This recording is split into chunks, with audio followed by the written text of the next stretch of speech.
Muy buenas noches. Mi nombre es César Javier Zúñiga Arroyo. Voy a hablar sobre el tema sobre los cambios y las permanencias políticas, económicas y sociales ocurridas entre 1930 a 1990 y su influencia en la conformación del Perú.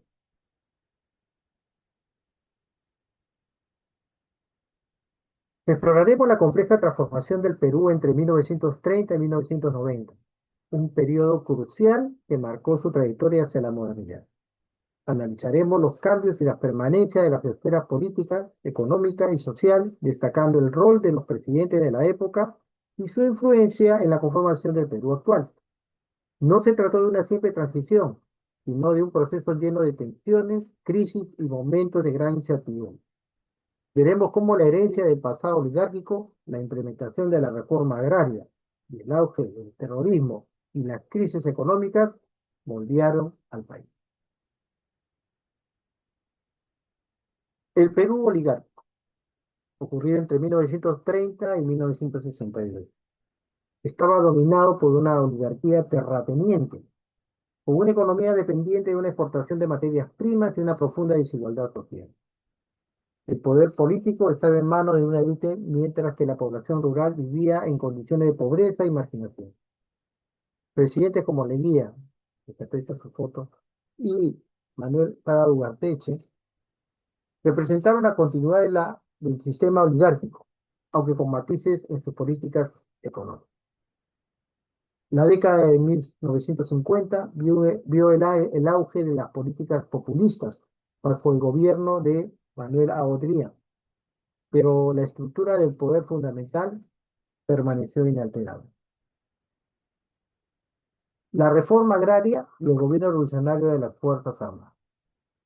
La reforma agraria del gobierno de Velasco no consistió de una simple repartición de tierras, consistió de, consiste en los problemas que el minifundio había generado en otras partes del mundo. Velasco decidió mantener las unidades productivas con grandes complejos. En lugar de parcelar las tierras, se mantuvieron y ampliaron las grandes propiedades, renombrándolas como cooperativas o sociedades agrarias de interés social.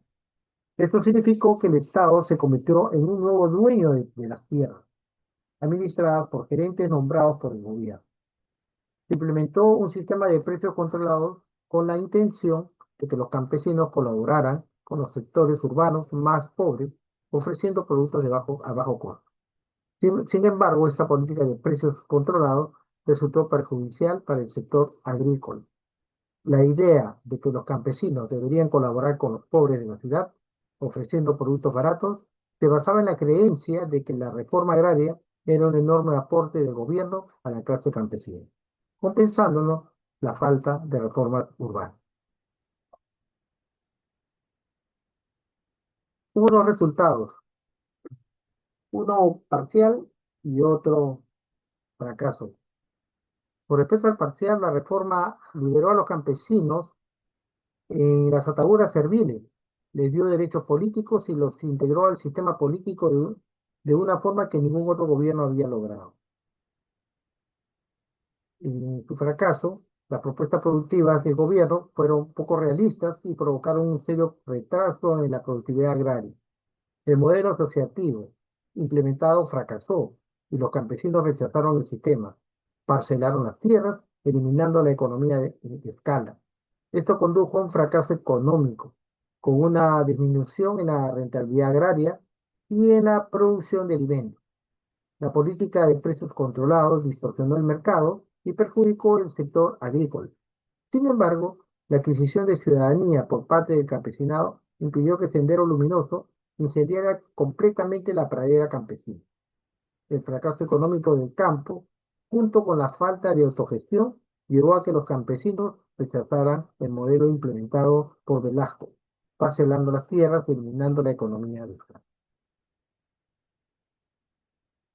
La transición a la democracia que ocurrió entre 1980 y 1990. El retorno a la democracia trajo nuevos desafíos. Fernando Belaúnde Terry enfrentó una crisis económica y el surgimiento de Sendero Luminoso. El gobierno de Alan García, con su política económica heterodoxa, también enfrentó una grave crisis económica y una implementación de la violencia terrorista. La década de 1980 evidenció la fragilidad de la democracia frente a la violencia política y la incapacidad de los gobiernos para gestionar eficazmente la crisis económica. En uno de los cuadros presentados dentro de la diapositiva está la inflación que tuvo el gobierno peruano desde 1930 y 1990, en el cual eh, de 1971 a 1980 se comenzó a incrementar considerablemente la inflación, ya desbordándose en los años 80 y 90 con el gobierno de Alan García a una hiperinflación que fue de 302,6%.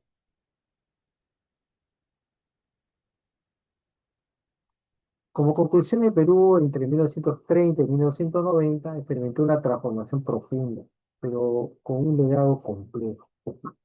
La reforma agraria, aunque con intenciones loables, tuvo consecuencias negativas en términos de productividad y desarrollo económico. La década de los 80, con sus crisis económicas y la violencia terrorista, puso a prueba la joven democracia. El Perú de hoy sigue enfrentando las consecuencias de este periodo, incluyendo la desigualdad, la pobreza rural y la necesidad de una mejor gestión de recursos naturales. Considero que este periodo, entre 1930 y 1990, en el Perú, fue crucial para su configuración actual. Si bien se lograron avances en la democratización y la participación ciudadana, la incapacidad de los gobiernos para gestionar la crisis económica y la violencia, y la violencia política dejaron un legado de inestabilidad e iniquidad que aún persiste. La reforma agraria, en particular, representa un ejemplo de buenas intenciones con una mala ejecución, lo que demuestra la importancia de una planificación cuidadosa y una implementación efectiva de las políticas públicas. La violencia de Sendero Luminoso dejó una profunda cicatriz en la sociedad peruana y sus consecuencias siguen presentes en la actualidad. Gracias.